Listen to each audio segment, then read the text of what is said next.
Hello guys, welcome back to Solution Mitra. So guys, आपका एक बार फिर से स्वागत है। हमारा जो ये क्वेश्चन है हमने ये पहले भी कर रखे हैं। ये मतलब हमने ये वाला क्वेश्चन पहले भी कर रखा है। मैं उसके जो ये वीडियो बना रहा हूँ इसका जो लिंक है वो उस वीडियो में डाल दूंगा, और जो वो वाली वीडियो है उसका लिंक यहाँ डाल दूंगा। वहाँ पे हमने सिमेट्री लगाई थी, मिरर सिमेट्री।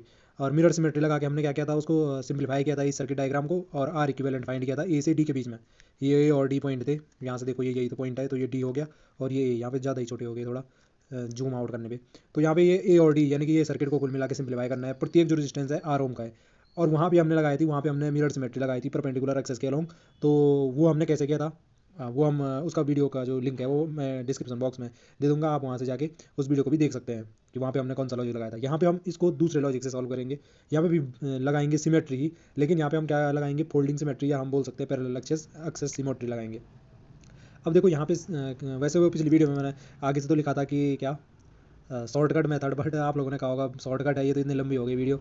तो ये भी थोड़ा लंबी हो सकती है, क्योंकि यहाँ पे देखो मैं जनरल केस ले रहा हूँ, फिर मुझे क्या करना पड़ रहा है, मुझे मतलब इस वीडियो में पूरा एक्सप्लेन करना पड़ा समझाने में, तो इसलिए टाइम ज़्यादा लग रहा है। तो लेकिन आप अगर खुद करोगे तो आपको बहुत ही आसानी से हो जाएगा, बस आपकी समझ में आना चाहिए। हाँ, मैं एक चीज़ और बताना पिछली वीडियो में भूल गया कि देखिए, आपको ये करना है तो आपको कमांड तो पहले जो हमारा नॉर्मल होता है कि हमारे सीरीज़ सर्किट होते हैं, जो सीरीज़ में लगे हैं रजिस्टर, वो उनका इक्विवेलेंट कैसे फाइंड करते हैं, पैरेलल में लगे हैं उनका इक्विवेलेंट कैसे फाइंड करते हैं, तो उन पे तो आपकी कमांड होनी ही चाहिए। वो तो बेसिक है, समझ लीजिए। अब वो बेसिक आपके क्लियर होंगे तो आप इनको आसानी से कर सकते हो फिर। लेकिन वो बेसिक आपके क्लियर होना चाहिए। उसमें मैंने बहुत ही ज़्यादा डिटेल में बताया था कि जो बेसिक वाले भी, जो बेसिक पार्ट भी थे, मैंने उनको भी एक्सप्लेन किया उस वीडियो में, इसलिए वो थोड़ा ज़्यादा लंबी हो गई। इसमें हम थोड़ा सिंप्लीफाई करने की कोशिश करेंगे, जितना सिंपल हो सकता है उतना करेंगे। इसमें उसमें हमने क्या किया था, उसमें हमने यहाँ पे बीच में ऐसे मिरर लगा दिया था, और हमने कहा था कि ये अगर हमने मिरर लगा दिया तो इधर वाले की इमेज इधर बन रही है, सेम टू सेम है। ठीक है, यहाँ पे देखो ये सारा का सारा आधा पार्ट ऐसा इधर हो जा रहा था। फिर हमने क्या क्या किया है उसमें आप देख सकते हो उस वीडियो के लिंक में जाके। अब यहाँ पे देखिए, यहाँ पे क्या करना है, देखो यहाँ पे देखो, यहाँ पे मैं ये करना चाह रहा हूँ कि यहाँ पे मैं दूसरी सिमेट्री लगा रहा हूँ। मैंने कहा पैरेलल एक्सेस सिमेट्री लगाऊंगा। यहाँ पे मैंने क्या कर दिया कि ऐसे यहाँ बी से क्या कर दी, एक लाइन ड्रॉ कर दी। ऐसे मैंने एक लाइन ड्रॉ कर दी। और अब क्या कर दो, ये ऊपर वाला है जो, इसको फोल्ड कर दो, इसको ऐसे फोल्ड कर दो, यानी कि इसको ऊपर से नीचे ला दो, तो ये क्या हो जाएगा, इसके ऊपर आ जाएगा। ये जब हम ऊपर से नीचे लाएंगे तो ये इसके ऊपर आ जाएगा ऐसे। तो मैं ऐसे कर सकता हूँ, ये ए पॉइंट से, और जो ये बी पॉइंट है, ये बी पॉइंट क्या कर दिया, यहाँ पे मैंने क्या कर दिया समझ लो, इंटरसेप्ट कर दिया, नीचे आ जाएगा, तो इसको मोड़ दिया मैंने, समझ लो। और ये जो सी पॉइंट है, ये यहाँ पे ई वाले पॉइंट के साथ इंटरसेप्ट कर दिया। ठीक है, सिमेट्री है। हाँ, पहली चीज़ तो ये देखो सिमेट्री है कि नहीं है, तभी हम ये अप्लाई कर पाएंगे अगर सिमेट्री होगी। सिमेट्री है कि नहीं है, देखो मैं यहाँ से देख रहा हूँ, ये बी से मैंने काटा, तो ये देखो ऊपर भी देखो R R R R R जिस प्रकार से लगे हुए हैं, नीचे भी उसी प्रकार से लगे हुए हैं। अब यहाँ पे इस प्रकार से लगे हुए हैं, तो ये सिमेट्री वाले केस में हमारे पास सिंप्लीफाई इसलिए हो जाता है कि जब भी जो करंट वगैरह जो भी चीज़ें बढ़ रही हैं सारी की सारी, इन जो भी ब्रांचेज हैं उनमें, तो वो जैसा ऊपर बढ़ रहा है वैसे ही नीचे भी बढ़ रहा है। सिमेट्री का फायदा ये होता है। ये इसकी मिरर इमेज है, समझ लो, ऊपर से नीचे को देखें। हाँ, भले ये बीच वाले कट गए यहाँ पे, ऐसे में वैसे काटा नहीं जाता है, लेकिन हम ये फोल्डिंग सिमेट्री लगा रहे हैं, पैरेलल एक्सेस सिमेट्री लगा रहे हैं। तो यहाँ पे देखो, ये क्या हो जाएगा, इसके फोल्ड हो जाएगा तो ये नीचे आ जाएगा। तो हमने कहा ये ऐसा मोड़ के नीचे ला दो ऊपर वाले पार्ट को इस लाइन के अलॉन्ग, तो ये बी यहाँ पे आ जाएगा, और ये सी कहाँ पे आ जाएगा, यहाँ पे आ जाएगा। अब जैसे ये यहाँ पे आ गए जी, अब इसके बाद क्या करना है आपने, तो यहाँ पे अब जब ये आएगा, ये बी पॉइंट यहाँ पे आ जाएगा, तो आप एक चीज़ देखो, जो ये वाला आर है ना, ये वाला आर ऐसे करके इसके पैरेलल में आ गया है। ये वाला कौन सा, ये वाला। ऐसे ही जो ये वाला है, ये किसके पैरेलल में आ गया होगा, तो ये इस वाले के पैरेलल में आ गया होगा। जो ये वाला है, बी से ओ वाला था, ये इस वाले के पैरेलल में ऐसे आ गया होगा। आपको ये चीज़ ध्यान रखनी है कैसे आ रहा होगा। ठीक है, ऐसे ही यहाँ पे क्या हो जाएगा, जो ये वाला है ये इसके पैरेलल में आ जाएगा यहाँ पे, जब हम फोल्ड करेंगे ऐसे। जो ये सी पॉइंट है, ये यहाँ पे आ जाएगा इंटरसेप्ट करके, तो ये इसके पैरेलल में आ जाएगा ऐसे। और जो ये वाला पॉइंट है, ये ऐसे यहाँ पे क्या आ जाएगा, इसके पैरेलल में आ जाएगा। कौन सा वाला, ये ऊपर वाला। और जो फाइनल है, ये इसके पैरेलल में आ जाएगा ऐसे। अब क्या करना है आपने, अब वापस आपको सिंप्लीफाई करके इस जो डायग्राम है, इसको हम क्या करेंगे, सॉल्व करेंगे। तो मैं फिर से इसका थोड़ा सा अच्छा डायग्राम बना देता हूँ, देखो आप कैसे। तो यहाँ पे देखिए, यहाँ पे ये जो डायग्राम है ये हमें इस प्रकार से मिल जाएगा। जब मैं इसको क्या कर दूंगा, इसके ऊपर फोल्ड करूंगा, तो ये जो हमारा पॉइंट थे कुछ इंटरसेप्ट हो रहे थे। हमने कहा था बी यहाँ आ रहा है, तो बी और एफ इंटरसेप्ट हो जा रहे थे। ऐसे ये सी वाला ई के साथ इंटरसेप्ट हो जा रहा था। तो ये जो ये वाला रेजिस्टेंस है, ये इसके पैरेलल आ जा रहा है। ये वाला है जो, ये इसके पैरेलल आ जा रहा है। ऐसे ये इसके पैरेलल, और ये इसके पैरेलल, और ये फाइनली ये इसके पैरेलल आ जा रहा था। तो सबके पैरेलल हमने रख दिए। ये सारे कितने ओम के रेजिस्टेंस है, आर आर आर ओम के हैं, है ना। इस प्रकार से हमने क्या कर दिया, ये सारा का सारा ये जो डायग्राम है इसको अलग प्रकार से सिंप्लीफाई कर दिया। अब यहाँ पे देखिए, जो ये ए और ये एफ बी जो भी पॉइंट बोले, इन दोनों के बीच ये दोनों रेजिस्टेंस क्या है आपके। हाँ, ये बीच वाले देखो, ये बीच वाले हमने कुछ नहीं किया, तो ये वैसे के वैसे हैं, आर और R, A O point D point. यहाँ तक आपको अच्छे से दिख रहा होगा। अब ये दोनों क्या है, एक दूसरे के पैरेलल हैं। तो पैरेलल में हमने कहा है कि इक्विवेलेंट रेजिस्टेंस कितना हो जाएगा इनका, आर डैश से डिनोट किया मैंने, सपोज इनका इक्विवेलेंट रेजिस्टेंस। तो क्या हो जाएगा, पैरेलल में इन दोनों का प्रोडक्ट कर दो, नीचे इन दोनों के सम से डिवाइड कर दो, यानी कि R into R divide by क्या हो जाएगा, R plus R. Equivalent resistance ऐसे ही करते हैं हम, क्या करते हैं, जो पैरेलल होते हैं उनका इक्विवेलेंट रेजिस्टेंस प्रकार से करते हैं। ऊपर प्रोडक्ट हो जाता है उनका, नीचे क्या हो जाता है, सम हो जाता है। तो ये ऊपर कितना हो जाएगा, R square by two R हो जाएगा, R square by two R हो जाएगा। इसका थोड़ा और सिंप्लीफाई करोगे तो ये कितना हो जाएगा, आर बाई टू हो जाएगा। यानी कि ये r/2 हो गया। अब यहाँ पे देखिए ये भी तो क्या है, r और r है, तो इन दोनों का इक्विवेलेंट भी करोगे, ये भी पैरेलल में हो जाएंगे, तो इनका भी कितना हो जाएगा r/2। ऐसे इनका भी क्या क्या हो जाएगा r/2, इनका भी क्या हो जाएगा r/2 और इनका भी क्या हो जाएगा r/2। अब एक और डायग्राम बनाता हूँ मैं, उसमें सिंप्लीफाई करके रखता हूँ कि कैसा होने वाला है वो। तो हमने देखा था कि हमने क्या कर दिया था यहाँ पे, हमने r/2 ये जो पैरेलल में लगे तो इनका इक्विवेलेंट फाइंड किया था। तो अब मैंने क्या कर दिया, इनको रिप्लेस कर दिया। यहाँ पे क्या कर दिया हमने, ये मान लिया कि ये इनका जो इक्विवेलेंट है उससे रिप्लेस कर दिया मैंने। तो ये सारे के सारे क्या हो गए r/2 r/2 r/2, इस हिसाब से क्या हो जाएंगे, इसका सिंप्लीफाई थोड़ा डायग्राम ये मिल गया मुझे। अब देखो अब इसके बाद क्या करना है, इसके बाद इस डायग्राम में आप देखोगे, ऊपर कर देता हूँ मैं ताकि हमारे पास थोड़ा स्पेस मिल जाए जगह काम करने के लिए। तो देखो ये हमारे एक डेल्टा फॉर्मेशन हो रही है। डेल्टा क्या होता है कि मैं सिंप्लीफाई बता दूँ आपको, ये इस प्रकार से हमारा एक डेल्टा बन रहा है। डेल्टा क्या होता है, एक ट्राइंगल बना दो और ट्राइंगल की प्रत्येक साइड पे क्या कर दो, एक एक रेजिस्टेंस दे दो। तो ये हमारा क्या कहलाता है, डेल्टा कहलाता है। क्योंकि आपने मैथ्स वगैरह जहाँ भी पढ़ा होगा डेल्टा डिफरेंस, इससे दिखाते ना डेल्टा को, तो इसलिए इसका नाम क्या पड़ा, डेल्टा डेल्टा सर्किट पड़ा। अब इससे हम इसको स्टार में चेंज कर सकते हैं। स्टार में बेसिकली क्या होगा कि जो ये वाला पॉइंट होगा ये यहाँ पे ऐसे, और इनके बीच में एक ब्रांच आ जाएगी जिसमें एक रेजिस्टेंस प्रकार से लगा होगा। ऐसे ही ये एक यहाँ पे आ जाएगा, ऐसे ही ये एक यहाँ पे ऐसे आ जाएगा। यानी ये वाला पॉइंट ये आ गया, ये वाला पॉइंट ये आ गया। आप ये समझ सकते हो ना, ये हमने ऐसे किया तो ये यहाँ पे आ गया बीच में, इसको ऐसे चेंज कर दिया कुल मिला के ऐसे, और एक यहाँ से ऐसे। तो इनका इक्विवेलेंट कैसे, इन जो ब्रांचेज होंगी इनमें जो रेजिस्टेंस होगा ये डेल्टा से स्टार में चेंज कैसे होता है। तो जैसे ये r/2 है, यहीं पे ये हमारा दे रखा है, जैसे ये r/2 है इसका, और इस वाले का कितना है r/2। तो क्या करते हैं, जैसे ये वाली ब्रांच निकालनी है ना, इसमें इसमें जो ये रजिस्टर है इसकी वैल्यू कितनी होगी रेजिस्टेंस, तो क्या कर देते हैं इसके अगल बगल जो लगे हैं, यानी कि मैंने r डबल डैश से डिनोट किया सपोज इसकी वैल्यू को, तो अगल बगल जो लगे हैं उनका प्रोडक्ट कर देते हैं आप नोमिनेटर में, तो r/2 इंटू r/2 हो जाएगा। नीचे क्या कर देते हैं, जो ये तीनों के तीनों डेल्टा में लगे हुए थे इनका सम कर देते हैं, तो r/2 plus r/2 plus r/2 क्या हो जाएगा, r/2 plus r/2 plus r/2। तो आपके पास कितना बचेगा, ये हो जाएगा आपके पास r² 4 डिवाइड बाई कितना हो जाएगा, नीचे नीचे हो जाएगा आपका 3r/2 हो जाएगा। इसको आप सिंप्लीफाई करोगे तो ये आपके पास आएगा जी आपका 3 दूने 2 दूने 4, तो ये हो जाएगा आपका r डिवाइडेड बाई कितना हो जाएगा, ये हो जाएगा आपका 6 r/6। तो इसको सिंप्लीफाई करके कितना आ रहा है आपके पास r/6 आ रहा है। तो इस वाले ब्रांच में जो ये रेजिस्टेंस होगा डेल्टा से स्टार चेंज करने पे इसकी जो वैल्यू होगी वो कितना होगी r/6 ओम।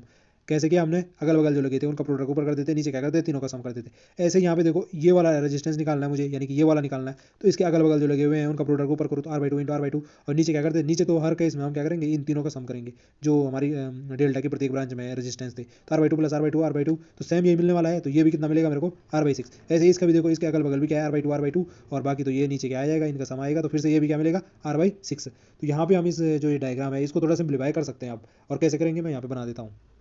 तो यहाँ पे देखिए मैंने क्या कर दिया, जो डेल्टा से था हमारा उसको चेंज कर दिया मैंने स्टार में। तो यहाँ पे क्या कर दिया, उसकी जगह पे मैंने ऐसे यहाँ पे जो ये रेजिस्टेंस है ये इस प्रकार से लगा दिए। तो ये कितना है हमारा, ये हमारा r/6। ऐसे ये कितना है, ये है r/6, और ये कितना है हमारा r/6। यहाँ पे देखो ये एक पॉइंट मिल गया, इसको चलो हमने कुछ और पॉइंट m नाम से डिनोट कर दिया, ठीक है जी। अब यहाँ पे देखो ये दोनों क्या है, ये एक दूसरे के पहले सीरीज में हो जाएंगे, ये और ये क्या है एक दूसरे की सीरीज में, ऐसे ये और ये क्या है एक दूसरे के सीरीज में है, तो इनका इक्विवेलेंट पहले फाइंड कर देते हैं। सपोज हमने उसको r/डबल डैश से डिनोट किया, तो कितना आ जाएगा, ये सीरीज में है तो इनका इक्विवेलेंट कितना आ जाएगा जी आपका r/2 प्लस ये वाला कितना है r/6। तो कितना आएगा ये आपका, ये हो जाएगा आपका 4r/6, यानी कि 2r/3 हो जाएगा सिंप्लीफाई करके। तो ये जोड़ के कितना आ रहा हमारा, ये आ रहा आपका 2r/3 आ रहा है। तो ये यहाँ पे आप समझ लो कि 2r/3 एक रेजिस्टेंस है, और ये कितना है, ये आपका 2r/3 एक रेजिस्टेंस है। ऐसे समझ सकते हो, इनका इक्विवेलेंट और इनका इक्विवेलेंट है ना, अब मैं मिटा नहीं रहा हूँ। तो ये 2r/3 है इधर, ये कितना है 2r/3 है। अब यहाँ पे देखो, आप यहाँ पे एक चीज़ गौर करो कि हम यहाँ पे आप क्या लगा सकते हैं, हम यहाँ पे लगा सकते हैं आपका Kirchhoff voltage law, Kirchhoff voltage law, sorry मैं बोल के रहा हूँ। हाँ यहाँ पे हम वो लगा सकते हैं व्हीटस्टोन ब्रिज की कंडीशन, ठीक है। और वोल्टेज वाले कॉन्सेप्ट से भी देख सकते हो आप कि यहाँ पे देखो जो ये पॉइंट है और जो ये पॉइंट है इस पे क्या हो जाएगा, दोनों पे क्या हो जाएगा, वोल्टेज सेम हो जाएगा। खैर वोल्टेज वाला कॉन्सेप्ट मत लगाओ, आपकी जो वो देखो आप व्हीटस्टोन ब्रिज वाला कंडीशन देखो। व्हीटस्टोन ब्रिज की कंडीशन से आप क्या जानते हो कि जैसे हम यहाँ से देखेंगे, इससे इस पॉइंट से देखोगे तो हम क्या करते थे कि यहाँ पे जो अगल बगल लगे रहते थे इनका जो रेजिस्टेंस होता था वो क्या होता था, अगर उनका रेशियो, इनका रेशियो और जो अगल बगल लगे इनका रेशियो इक्वल आ जाता है, तो ये बीच वाला रेजिस्टेंस जो होता है नेगलेक्ट हो जाता है। तो क्या हो जाता है, ये जैसे ये इनका इक्वल, इनका रेशियो देखो कितना है r/r, और ऐसे ये नीचे लगे हुए हैं जो इनका रेशियो देखो आप कितना हो जाएगा, ये हो जाता है हमारा r/6, r/ कितना आया था 2r/3 आया था ना इनका, 2r/3 डिवाइड बाई क्या हो जाएगा, इनका भी करेंगे तो r/6 और r/2 दोनों क्या है सीरीज में, तो इनका भी क्या आने वाला है 2r/3 आने वाला है, तो 2r/3। तो रेशियो देख रहे हो आप कितना आ रहा है 1:1 तो 1:1 का रेशियो आ रहा है और 1:1 का रेशियो आ रहा है, तो ये जो होगा बीच का नेगलेक्ट हो जाएगा। या हाँ वो ऐसे भी व्हीटस्टोन ब्रिज की कंडीशन वही तो है कि जो ये होता है ये और ये पॉइंट क्या है, सेम पोटेंशियल पे होते हैं, सेम पोटेंशियल पे हैं, तो सेम पोटेंशियल पे होने से क्या हो रहा है, अब सेम पोटेंशियल पे कैसा है मैं वो भी बता देता हूँ। देखो आप लोग एक चीज़ जानते हो कि हमारा जो रेजिस्टेंस होता है वो क्या होता है, वो हमारे जो ये होता है क्या बोलते हैं पैरेलल ब्रांचेस होती हैं, उनमें क्या होता है जो हमारा वोल्टेज होता है वो सेम होता है। अगर मैं यहाँ से अगर इनके बीच वोल्टेज देखना चाहूँ तो मैं क्या कर देता, इनके बीच वोल्टेज माप देता, ठीक है। तो ये ब्रांच और ये ब्रांच जो होगी इसमें क्या होगा, हमारा जो वोल्टेज की वैल्यू होगी वो क्या होने वाली है, सेम रहने वाली है। अगर मैं देखूँ तो वोल्टेज की वैल्यू सेम रहने वाली है। वोल्टेज सेम रहेगा जब, तो इस पॉइंट पे और इस पॉइंट पे क्या है, हमारा वोल्टेज क्या है, सेम है। इस पॉइंट पे और इस पॉइंट पे क्या है, हमारा वोल्टेज सेम है। जब हमारा इस पॉइंट और इस पॉइंट पे वोल्टेज सेम है तो जो करंट होगा इस वाले रेजिस्टेंस में हमारी क्या होगी, करंट जाएगी नहीं। इस वाले रेजिस्टेंस में जब करंट जाएगी नहीं तो इसको हम क्या कर सकते हैं, ये मान सकते हैं ये लगा ही नहीं है, इसको सीधे हटा सकते हैं। इसको सीधे क्या कर सकते हैं, हटा सकते हैं। तो हमारा जो अगला डायग्राम आ जाएगा वो कैसे हो जाएगा, इसको हटाने। तो ये हमारा डायग्राम ऐसा हो गया। इनका इक्विवेलेंट आप जानते हो, ये जानते हो। अब ये दोनों देखो, ये सारे के सारे क्या आ गए, हमारे सीरीज में आ गए। आप जानते हो इनका इक्विवेलेंट हमने अभी निकाला, ये 2r/3। इधर भी देखो r/6 और r/2 क्या है, सीरीज में थे, इनका भी कितना आ जाता, 2r/3 आ जाता। अब ये 2r/3 और ये क्या है, पूरा का पूरा क्या हो गया, सीरीज में हो गए। तो इनका इक्विवेलेंट फाइंड करना है। सपोज आर ए से डी के बीच में, आर ए से डी के बीच में, आई होप आपको दिख रहा हो, इसको मिटा ही देता हूँ। आर ए से डी के, अरे ये तो अभी अब डायग्राम नहीं दिख रहा होगा ना, इतना तो करना ही पड़ेगा आपको थोड़ा मैनेज। आर ए से डी के बीच में, ठीक है जी, ये आर ए से डी के बीच में, ये इनको भी मिटाई दो ना, ये हमारे किसी काम के नहीं। अब चलो यहीं पे देख देता हूँ मैं, आर आर ए से डी कौन सा वाला, ये यहाँ से यहाँ देखो 2r/3 ये है, 2r/3 है, ये सीरीज में है तो कितना हो जाएगा, ये सीधे सीधे जोड़ दो 2r/3 प्लस 2r/3। ये सीधे सीधे जोड़ने का मतलब वही है कि टू टाइम्स करते तो वही आ जाता हमारा, कितना आना है, इनको जोड़ने जोड़ने के बाद कितना आने वाला है, ये 4r/3 आने वाला है। तो मैंने सीधे सीधे लिख दिया कितना है, ये 4r/3 आया। तो अब यहाँ से देखो ये 4r/3 यानी कि ये 4r/3 ये सबका इनका इक्विवेलेंट आ गया 4r/3।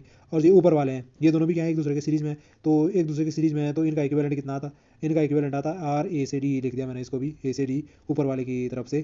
तो ये कितना आ जाता हमारा, ये आ जाता आर और आर दोनों सीरीज में है तो क्या हो जाता, सीधे जुड़ जाते, तो आर प्लस आर कितना हो जाता, 2r हो जाता। और नीचे वालों का हमारा आया कितना, 4r/3। तो फाइनली जो हमारा होगा ये 2r और ये 4r/3, ये क्या हो जाएंगे, एक दूसरे के क्या हो जाएंगे, पैरेलल में हो जाएंगे। तो आर ए से डी के बीच में कितना होने वाला है, आर ए से डी के बीच में, ये ए से डी फाइनल जो मतलब ए से डी के बीच में होने वाला है, तो वो कितना होने वाला है, ये और ये नीचे वाला एक दूसरे के पैरेलल है जो।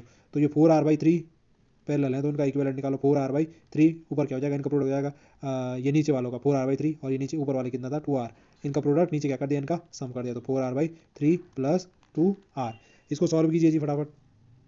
तो इसको सॉल्व करोगे आप लोग कितना आने वाला है, ये आएगा आपका 8r² और नीचे की तरफ से सॉल्व करोगे तो ये उल्टा भी कर दिया मैंने 3 और डिवाइडेड बाई कितना हो जाएगा, ये 6 और 4 10, 10r², सॉरी 10r² कहाँ, ये हो जाएगा 10r हो जाएगा, ठीक है 10r, सॉरी हाँ तो r। अब इसको थोड़ा सा सिम्प्लीफाई करोगे 3 से 3 कैंसिल हो गया, तो ये फाइनली कितना बच रहा है आपका, तो ये आपका फाइनली जो आर ए से डी के बीच में बच रहा है, ये मैंने कैपिटल आर से दिखा देता हूँ, आर ए से डी में, क्योंकि हमने वही तो फाइंड करना था। तो ये कितना बच रहा है हमारा, ये बच रहा है आपका 8/10 बच रहा है। और इसको थोड़ा ऐसे लिखो डेसिमल में, तो ये कितना आ जाएगा 0.8 ओम यूनिट, तो ओम ही होती है ना, 0.8 ओम। तो ये इस प्रकार से हमने देखा कि यहाँ पे कितना है हमारा 0.8 ओम। और आप जब पिछली वीडियो में देखोगे, पिछली जो वीडियो है जिसका लिंक मैंने डिस्क्रिप्शन बॉक्स में दिया है, तो वहाँ भी देखोगे हमने जब मिरर सिमेट्री लगाई थी परपेंडिकुलर एक्सेस के अलॉन्ग, तब भी हमारा कितना आया था, ये आया था 0.8 ओम आया था। तो आपने देखा कि हमने क्या क्या किया जी, यहाँ से हमने शुरू किया था इसको सॉल्व करना, और हमने ये यहाँ पे क्या किया, फोल्डिंग सिमेट्री लगाई इस पैरेलल, वो भी समझ सकते हो पैरेलल एक्सेस सिमेट्री भी समझ सकते हो, इसको यहाँ फोल्ड किया, तो ये इस प्रकार से हमने इसको सिम्प्लीफाई किया, इनका इक्विवेलेंट निकाला। फाइनली हमने क्या किया, यहाँ पे देखा था, यहाँ पे हमारा देख रहा था सेम पोटेंशियल था दोनों पॉइंट पे, तो इसमें करंट नहीं गया तो उसको हटा दिया। फिर हमने क्या किया, इनका इक्विवेलेंट निकाला, ऊपर वाला नीचे वाली ब्रांच, और ये एक दूसरे के पैरेलल हो गए, पैरेलल का इक्विवेलेंट निकाला, ए से डी के बीच का जो इक्विवेलेंट रेजिस्टेंस था वो हमें मिल गया, कितना आया 0.8 ओम आया। और पिछली जो वीडियो देखोगे उसमें भी हमारा कितना आया था, 0.8 ओम आया था। तो इस प्रकार से हम क्या कर सकते थे, इस क्वेश्चन को भी इस मेथड से भी आसानी से कर सकते थे। और एक दो मेथड और हैं और उन पर मैं वीडियो बना दूंगा। तो आई होप आपको वीडियो पसंद आई होगी। अगर आपको वीडियो पसंद आई है तो प्लीज़ चैनल को लाइक से सब्सक्राइब करना भूले, ताकि मैं इसी प्रकार की जो वीडियो है उनका मोटिवेशन, उनको बनाने का मोटिवेशन मिलता रहे। तो फिर आपसे मुलाकात होती है, तब तक के लिए आप स्वस्थ रहें, मस्त रहें, धन्यवाद।